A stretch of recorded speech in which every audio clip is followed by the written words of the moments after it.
नमस्कार विद्यार्थी मित्रांनो, मी रुपाली देवरमनी। आज इयत्ता 6वी इतिहास या विषयाबद्दल आपण माहिती घेऊया। तर आजच्या तासाला आपण प्रकरण दुसरा इतिहासाची साधने या पाठाबद्दल माहिती पाहणार आहोत। तर त्यामध्ये एकूण 5 पॉइंट आहेत: भौतिक साधने, लिखित साधने, मौखिक साधने, प्राचीन भारताचा इतिहासाची साधने आणि इतिहास लेखनाबाबत घ्यावयाची काळजी। हा 5 मुद्द्यांबद्दल चर्चा करूयात। प्रथमतः आपल्या पूर्वजांनी वापरलेल्या अनेक वस्तू आजही अस्तित्वात आहेत। त्यांनी करून ठेवलेले विविध लेख आपल्याला सापडले आहेत। या साधनांच्या मदतीने आपल्याला इतिहास कळू शकतो। याशिवाय चालीरीती, परंपरा म्हणजे लोककला, लोकसाहित्य, ऐतिहासिक कागदपत्रे यांच्या आधारे आपल्याला इतिहास कळतो। या सर्वांना इतिहासाची साधने म्हणतात। इतिहासाची साधने 3 प्रकारची आहेत: भौतिक साधने, लिखित साधने आणि मौखिक साधने। प्रथमतः आपण भौतिक साधने या मुद्द्याबद्दल माहिती पाहूयात। दैनंदिन जीवनात माणूस विविध प्रकारच्या वस्तू वापरत असतो। पूर्वीच्या माणसांनी वापरलेल्या अनेक वस्तू आज आपल्याला महत्त्वाची माहिती पुरवू शकतात। पुरातन वस्तूंमधील खापराच्या तुकड्याचे आकार, रंग, नक्षी यावरून ही भांडी कोणत्या काळातील असावी याचा अंदाज बांधता येतो। दागदागिने आणि इतर वस्तूंवरून मानवी समाजाच्या परस्पर संबंधाची माहिती मिळते। धान्य, फळांच्या बिया आणि प्राण्यांची हाडे यावरून आहाराची माहिती मिळते। वेगवेगळ्या काळात माणसाने बांधलेल्या घरांचे व इमारतीचे अवशेष सापडतात। याशिवाय नाणी, मुद्राही सापडतात। या सर्वांच्या सहाय्याने मानवी व्यवहाराची माहिती होते। म्हणजे या सर्व वस्तू किंवा वास्तू किंवा त्यांचे अवशेष यांनाच आपण काय म्हणतो, इतिहासाचे भौतिक साधने असे म्हणतात। ह्या सगळ्या गोष्टींना अशा प्रकारे याशिवाय तुम्हाला ॲडिशनल माहिती म्हणून त्या काळी काय होतं, धान्याचे कण हे फार काळ टिकत नाहीत। त्यांना त्या कीड लागते किंवा भुगा लागतो म्हणून पूर्वीच्या काळी काय करायचे लोक, प्राचीन काळी ह्याचं धान्याचे पीठ करण्याआधी ते काय करायचे, धान्य भाजत असत, मग ते भरडत असत। मग धान्य भाजताना त्याचे काही कण अधिक भाजले गेले किंवा जळले गेले तर ते टाकून दिले जात असत। म्हणजे असे जळलेले किंवा जळके कण वर्षानुवर्षे टिकून राहतात। ते उत्खननात सापडतात, त्यांची प्रयोगशाळेत तपासणी केली जाते आणि कोणत्या धान्याचे कण आहेत हे ओळखू येते। म्हणजे किती वर्षापूर्वीच आहे, कोणतं धान्याचं कण आहे, कोणत्या संस्कृतीमध्ये त्याचा वापर झालेला आहे हे त्यांना संशोधनाच्या आधारे संशोधकांना माहित होतं। अशा प्रकारे भौतिक साधनाबद्दल आपण माहिती पाहताना भौतिक साधनामध्ये कुठकुठल्या गोष्टींचा समावेश होतो हे आपण पाहणार आहोत। तर विद्यार्थ्यांनो, भौतिक साधनांमध्ये नाणी हे एक महत्त्वपूर्ण साधन आहे। नाणी पाहू शकतो आपण, जुन्या काळातील नाणी हे भौतिक साधनामध्ये मोडलं जातं बघा। याशिवाय भौतिक साधनांमध्ये आपण काय काय पाहू शकतो, खापराचा तुकडा आहे वरच्या साईडला, खापराचा तुकडा, दागदागिने, भांडी म्हणा त्या काळची, आणि ताम्रपट पाहू शकतो आपण, ताम्रपट आणि शिलालेख हे भौतिक साधनामध्ये आपण पाहू शकतो। आणि लिखित साधनांमध्ये पुढचं आहे लिखित साधने। त्यामध्ये भुर्जपत्राची झाडं पाहू शकतो आपण, भुर्ज वृक्ष असं त्याला आपण म्हणतो। आणि त्या भुर्ज वृक्षापासून जे भुर्जपत्र हे भुर्ज वृक्षाच्या सालीपासून बनवलं जातं। ते भुर्ज वृक्ष काश्मीरमध्ये आपल्याला आढळते। जे पत्र तयार केलं जातं त्याला आपण काय म्हणतो, भुर्जपत्र। त्यावेळेला भुर्जपत्रावर लिखाण किंवा लेखन केले जायचे। अशा प्रकारे आपण लिखित साधनांबद्दल माहिती पाहूया। तर अश्मयुगीत युगातील माणसांनी त्यांच्या जीवनातील अनेक प्रसंग आणि भावना चित्रातून व्यक्त केल्या आहेत। हजारो वर्षे उलटल्यानंतर माणसाला लिहिण्याची कला अवगत झाली। माणूस सुरुवातीला प्रतीके, चिन्हे यांचा वापर नोंदी ठेवण्यासाठी करत असे। त्यापासून लिपीचा विकास होण्यास हजारो वर्षे जावी लागली। सुरुवातीच्या काळात खापरे, कच्चा विटा, झाडांच्या साली, भुर्जपत्रे यासारख्या साहित्याचा लिहिण्यासाठी उपयोग केला जाई। अशा प्रकारच्या साहित्यावरील मजकूर एखाद्या अणुकुचीदार साधनाने कोरलेला असेल। अनुभव व ज्ञान जसजसे वाढत गेले तसतसे त्याने विविध पद्धतीने लेखन करण्यास सुरुवात केली।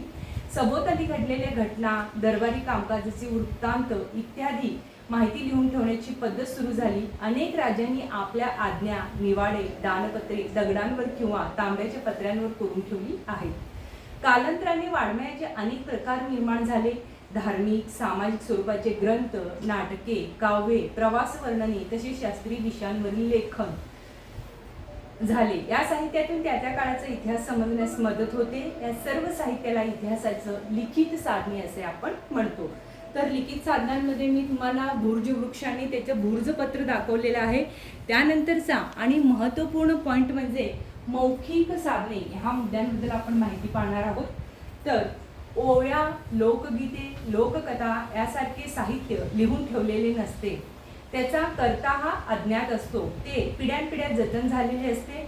अशा साहित्याला मौखिक परंपरेने जतन झालेले साहित्य असे म्हणतात. ओव्या, लोकगीते, लोककला यासारखे लोकसाहित्याचे प्रकार यांचा त्यात समावेश होतो. अशा प्रकारच्या साधनांना इतिहासाची मौखिक साधने म्हणतात. आता आपण प्राचीन भारताचा इतिहास लेखनाची साधने पाहणार आहोत. त्यामध्ये भौतिक साधने, लिखित साधने आणि मौखिक साधने यांच्याबद्दल आपण तर विद्यार्थ्यांनो, इथं आपण प्राचीन भारताचा इतिहास लेखनाची साधने पाहत असताना प्रथमतः आपण भौतिक साधने पाहूयात. भौतिक साधनांमध्ये गुहाचित्रे आहे, मातीची वस्तू आणि वास्तू यांचा समावेश होतो. मग वस्तूंमध्ये गुहाचित्रे, मातीची भांडी, मातीची शिल्पे, मणी, रत्ने व दागिने, दागदागिने, दगडी शिल्पे, धातूच्या वस्तू, नाणी, शस्त्रे यांचा समावेश वस्तूंमध्ये होतो. तर वास्तूंमध्ये गुहा, घरे, स्तूप, लेणी, मंदिरे, चर्च, मशिदी, स्तंभ यांचा समावेश होतो. त्यानंतर प्राचीन भारताचा इतिहास लेखनाच्या साधनांमध्ये लिखित साधनांविषयी आपण माहिती पाहणार आहोत. लिखित साधनांमध्ये आहेत हडप्पा लिपीतील लेख आहे, वैदिक साहित्य आहे,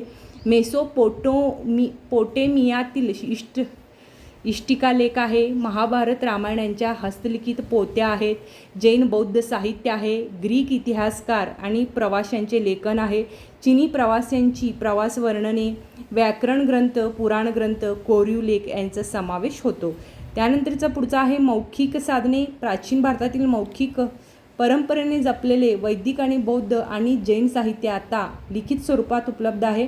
त्याचे रूपांतर आता लिखित स्वरूपात झाले असले तरीही त्यांची पठणाची परंपरा अजूनही सुरू आहे. मौखिक स्वरूपातील त्या साहित्याचा उपयोग जेव्हा इतिहास लेखनासाठी केला जातो तेव्हा त्याचा समावेश मौखिक साधनात होतो. अशा प्रकारे प्राचीन भारताच्या इतिहास लेखनाच्या साधनामध्ये भौतिक, लिखित आणि मौखिक साधनांचा माहिती आपण पाहिलेला आहोत. तर विद्यार्थ्यांनो, पुढचा पॉईंट आहे प्राचीन भारताच्या इतिहासाची साधने. बघा, अश्मयुगीन काळापासून इसवी सनाच्या 8व्या शतकापर्यंतचा कालखंड हा भारताच्या इतिहासाचा प्राचीन कालखंड मानला जातो. भारतातील अश्मयुगाची माहिती पुरातत्वीय उत्खननातून मिळते. त्या काळात लिपीचा विकास झाला नव्हता. म्हणजे इसवी सन पूर्व 1500 पासूनच्या प्राचीन इतिहासाविषयीची माहिती वेद वाङ्मयातून मिळते. सुरुवातीस वेद हे लिखित नव्हते, ते मुखोद्गत करण्याचे तंत्र प्राचीन भारतीयांनी विकसित केले होते. कालांतराने वेदांचे लेखन झाले. वेद वाङ्मय व त्यानंतर लिहिले गेलेले साहित्य हे प्राचीन भारताचे इतिहासाचे एक काय आहे, महत्त्वाचे साधन आहे. यामध्ये ब्राह्मण ग्रंथ, उपनिषदे, आरण्यके, रामायण व महाभारत ही महाकाव्ये, जैन व बौद्ध ग्रंथ, नाटके, काव्ये, शिलालेख, स्तंभालेख, परकीय प्रवाशांची प्रवास वर्णने इत्यादीचा समावेश होतो. त्याचप्रमाणे पुरातत्वीय उत्खननात सापडलेल्या वस्तू, पुरातन वस्तू, नाणी अशा अनेक भौतिक साधनांच्या मदतीने आपल्याला प्राचीन भारताचा इतिहास समजतो. त्यानंतरचा आणि शेवटचा व महत्त्वपूर्ण पॉईंट आहे इतिहास लेखनाबाबत घ्यावयाची काळजी.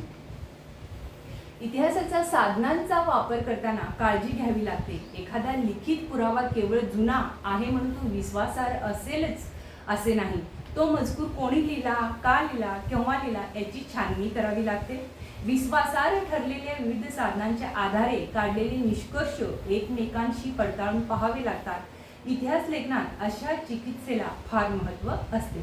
तर विद्यार्थ्यांनो, अशा प्रकारे इथं आपलं प्रकरण संपतो. इथं एक प्रश्न विचारलेत त्यांनी, जर तुम्हाला एक जुने नाणे सापडले तर तुम्ही काय काय करू शकता? स्वतःजवळ ठेवाल किंवा पालकांना द्याल, वस्तू संग्रहालयात जमा कराल. सगळ्यात महत्त्वाचं ऑप्शन्स म्हणजे तुम्ही काय करू शकता, काही काळासाठी तुम्ही स्वतःजवळ जरी ठेवला पालकांना दिलात तरी शेवटी ते वस्तू संग्रहालयामध्ये जमा करणं योग्य ठरेल. अशा प्रकारे इथं आपलं प्रकरण संपतो. ह्या प्रकरणामध्ये आपण भौतिक, लिखित आणि मौखिक साधनांविषयी माहिती पाहिली आणि प्राचीन भारताच्या इतिहासाच्या साधनाचा माहिती घेण्याबरोबरच इतिहास लेखनाबाबत जी काळजी घ्यायला पाहिजे त्याच्याविषयी ही माहिती आपण घेतलेला आहोत. अशाच प्रकारे व्हिडिओ लाईक, शेअर आणि सबस्क्राईब करा, जेणेकरून प्रत्येक व्हिडिओचं नोटिफिकेशन तुमच्यापर्यंत येत राहील. धन्यवाद.